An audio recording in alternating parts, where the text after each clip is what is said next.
So today is my first vegan travel one-on-one Facebook Live. I'm going to try to do them every Monday. So keep an eye out for that, and I'd love to have more guests on as well.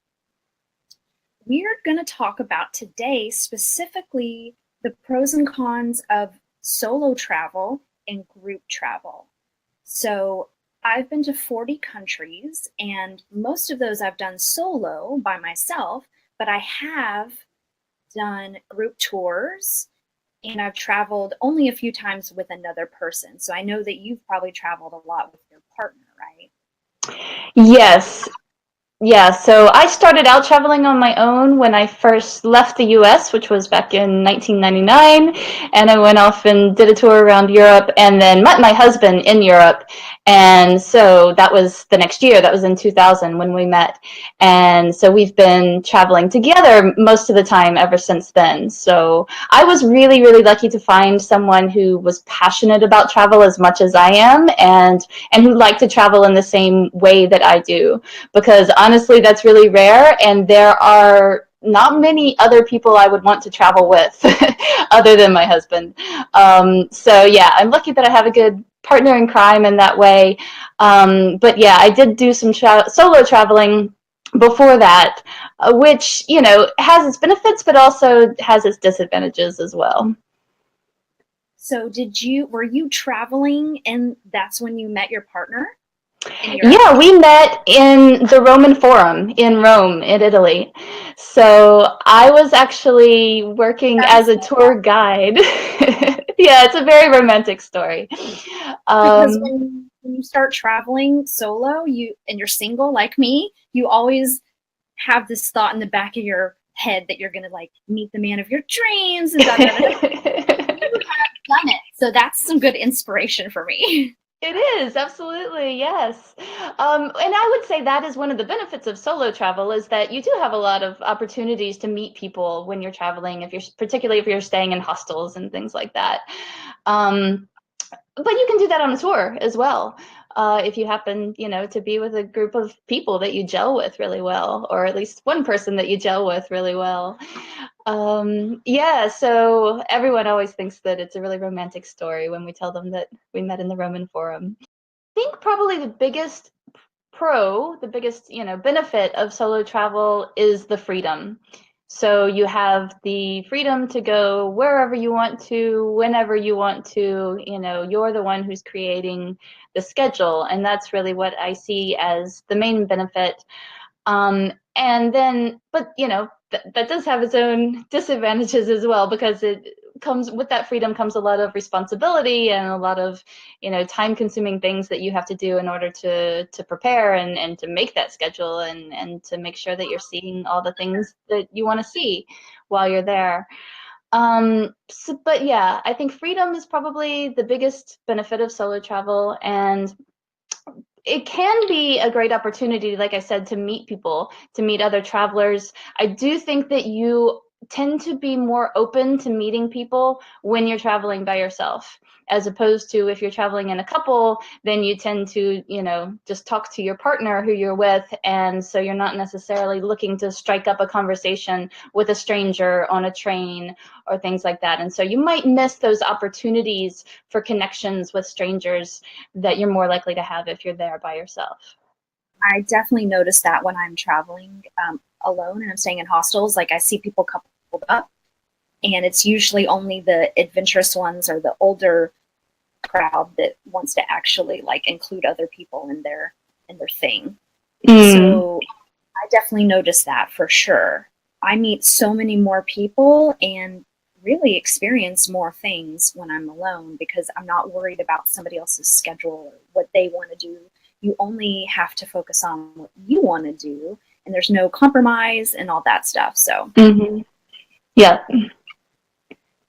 and let's talk a little bit about the cons of solo travel, which I've done a ton. I don't know how much solo travel you've done, but I feel like I have a very long con list, even though it's such a great thing and I absolutely love it, and I'll never stop traveling alone until I meet somebody that actually I can stand for a long period of time. But yeah, why don't you tell me some of what your cons are of solo travel? Yeah, I think the biggest one is just that it's all on your shoulders. You have the responsibility of doing all the research, all of the planning, and before you even leave for the trip. And then once you're there in the middle of it, you're also doing everything. Whereas, my husband and I kind of have it figured out. We know which things I'm good at, which things he's good at. He's really good at navigation and getting us around a strange city where we've never been. I'm not good at that. But I, on the other hand, do all of the research about the food. I love researching the local cuisines to find out about traditional dishes that are part of the cuisine that might be vegan. I love researching all of the restaurants and figuring out where we're going to eat. So, we can divide up those duties, if you like, between the two of us. But when you're on your own, you have to do all of that, and it can feel really overwhelming. I am kind of a geek. I actually like doing all the planning and research. Like I can get lost for days in my computer reading vegan blogs and stuff like that. And I also give myself the freedom to change my mind. So I never schedule out like a full on, month. I kind of plan as I go along. I have maybe a general outline, but figuring out transportation is probably the most struggle that I have. Food is not Mm-hmm. that big a deal. Food, you can just look on Happy Cow or look at blogs. And then what I do on my Google Maps is I star all the vegan and vegan friendly vegetarian restaurants on my Google Maps. So then I can pull up my map. And even when you don't have Wi Fi, you can see your stars and you can see how to get to the closest restaurant or where you want to place your accommodations near that food.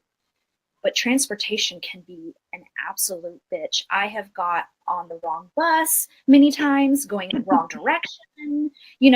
If you had another set of eyes and another brain to help you with that, Right. you definitely screw up a lot less.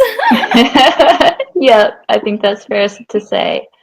That's probably my biggest struggle is transportation. And Mm-hmm. and honestly, like when you're traveling solo and you're on a budget like I am, your accommodations are limited when you want to save money. So I am staying at hostels or I'm doing work exchange, which I'll do another broadcast later about that.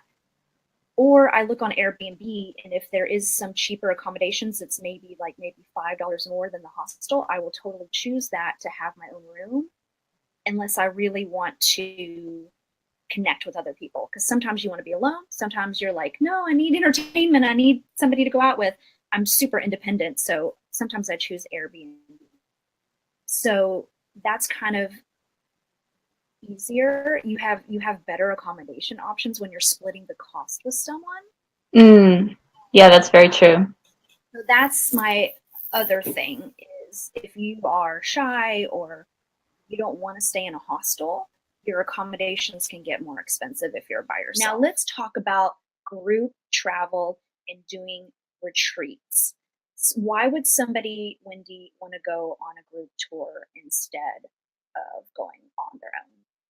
Yeah, it's a good question. And the answer is going to depend a lot on the person. And, you know yourself individually, you know what kind of situations you like and what situations are going to drive you crazy. And there are lots of different types of tours out there too. So it's important to pick the kind of tour that's right for you, if a tour is right for you. I mean, I would go crazy if I was in a huge bus with 50 other people and was being herded around, and I didn't have any time at the sites that I wanted to visit because we all had to get back on the bus. But it doesn't have to be like that. There are much smaller group tours where you can be with 12 or even just 8 people, and then you have all of that transportation sorted already, because someone else is taking care of that for you. You have the accommodation sorted already. You have an instant group of friends that you can hang out with.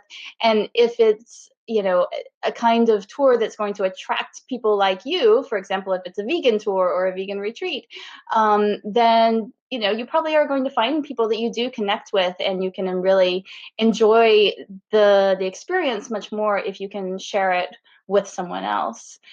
So, yeah, I would say that those are some of the advantages. And then especially if we're talking about vegans and, you may be worried about finding vegan food when you're out there on your own in a strange country where you don't speak the language, then going on a vegan tour or a vegan retreat can be a huge advantage because, again, all of that research is done for you, and you're going to have someone who knows the cuisine, who's telling you exactly what the best dishes are, and taking you to all the best places. Yeah, it totally takes out the guesswork. So if you're not somebody who does geek out on planning and just wants everything taken care of for you, it's such a blessing. And Yeah. we have so many options now. It's crazy how many options we have available for vegan tours and retreats that you can pretty much get anything that you want. Like anything your heart desires, you can probably find some travel extravaganza for it. There's so many great companies, and we'll link to your blog post that you just did in the comments with all of those listed out because it's a great resource for people. And Great. Yeah. I'm definitely one of those people that prefers smaller retreats. I would just hate being on a bus with 50 people. Like that would drive me insane. Hmm. So I'm definitely one of those that likes the smaller retreats, and my retreats, my wellness yoga retreats, they're usually under 15 people. So it really does give you a chance to really have some really one-on-one heart-centered connections with people that are like-minded, like you said. And Hmm. every single retreat I've ever done, there has been so much transformation in every single person.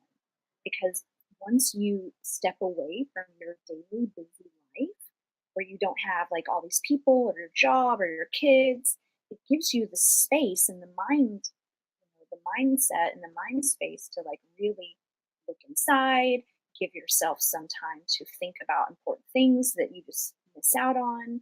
So I've seen some crazy, amazing transformations. People get clear on what they want in their lives, if they want to be in the relationship they're still in. Um, they just get so much insight because you just take space for that. And Hmm. so many women, especially, don't give themselves enough self care and enough space to do these things. So that's one reason why I love doing women's retreats, especially because Hmm. women just tend not to allow themselves to travel because they have their kids and da da da. I mean, so many moms come on my retreats because they finally let themselves have a break. And Hmm. it's so beneficial. Yeah, absolutely. And that is a situation when you're talking about moms who are really busy and don't have the time to plan all this for themselves. And even if they did, they might not be able to have the same experience traveling on their own, the same transformational experience, because they would be so caught up in the logistics and the planning and the figuring out how to get from A to B. That's such So a point. yeah, I can see how a retreat for women like that in particular in that situation would be, yeah, really transformational in a way that solo travel probably couldn't be for them.